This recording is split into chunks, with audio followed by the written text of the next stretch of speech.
তলৰ কোনজন কোঁৱৰক চুহুংমুঙে থাপিতা সঞ্চিতা অৰ্থাৎ কৰতলীয়া ৰজা পাতিছিল?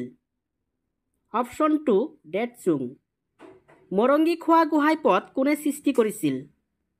অপশ্যন 3 স্বৰ্গনাৰায়ণ। বৰপাত্ৰ গোহাঁই পথ প্ৰৱৰ্তন কৰিছিল? অপশ্যন 2 দিহিঙীয়া ৰজা। আহোম সাম্ৰাজ্যত প্ৰথম মুছলমান আক্ৰমণ হৈছিল? অপশ্যন 1 চুহুংমুঙৰ দিনত।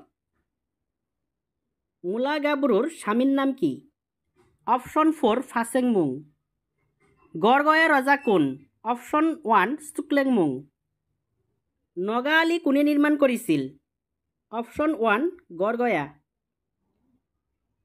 মাজুলী চুক্তি স্বাক্ষৰিত হৈছিল? অপশ্যন 1 চুকাম্ফা আৰু নৰনাৰায়ণ। অসমৰ নেপোলিয়ন বুলি জনাজাত আহোম ৰজাজন কোন?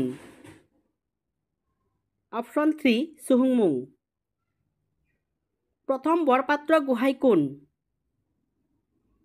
অপশ্যন 1 কনচেং। প্ৰথমজন বৰফুকন কোন? অপশ্যন 1 লাংগিপানী। প্ৰথমগৰাকী বৰবৰুৱা কোন আছিল? অপশ্যন 1 মোমাই তামুলী। পচা প্ৰথা কোনে প্ৰৱৰ্তন কৰিছিল? অপশ্যন 4 প্ৰতাপ সিংহ। কোনজন আহোম স্বৰ্গদেউৰ ৰাজত্বকালত আহোম আৰু মোগলৰ মাজত অসুৰৰ আলি সন্ধি হৈছিল? অপশ্যন 4 প্ৰতাপ সিংহ। কেঁকোৰা ৰজা কোন? অপশ্যন 4 চুটিনফা। মিৰ্জুমলা অসমলৈ আহিছিল? অপশ্যন 1 1661। মিৰ্জুমলাই কিমান চনত গুৱাহাটী দখল কৰিছিল? অপশ্যন 2 1662। 1669 চনৰ আলাৱৰ ৰণ হৈছিল? অপশ্যন 2 মোগল আৰু চক্ৰধ্বজ সিংহ।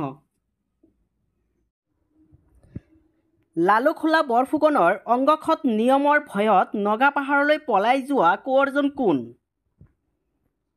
অপশ্যন 2 গদাপাণি। জয়মতী দিৱস কোন তাৰিখে পালন কৰা হয়? Option 1 27 March.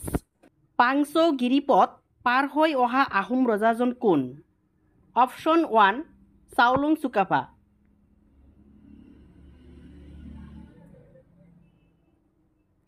চুকাফাই কোনখন ঠাইৰ পৰা অসম অভিমুখে যাত্ৰা কৰিছিল? অপশ্যন 3 মাওলুং। চুহুংমুঙে ৰাজধানী পাতিছিল? অপশ্যন 3 দিহিং। চুহুংমুঙৰ সমসাময়িক বংগ প্ৰদেশৰ মুছলমান শাসকজন কোন আছিল? অপশ্যন 2 আলাউদ্দিন হুছেইন শ্বাহ। 1527 খ্ৰীষ্টাব্দত আহোম সাম্ৰাজ্য আক্ৰমণ কৰা বংগৰ মুছলমান সেনাপতিজন কোন? অপশ্যন 3 বৰউজিৰ।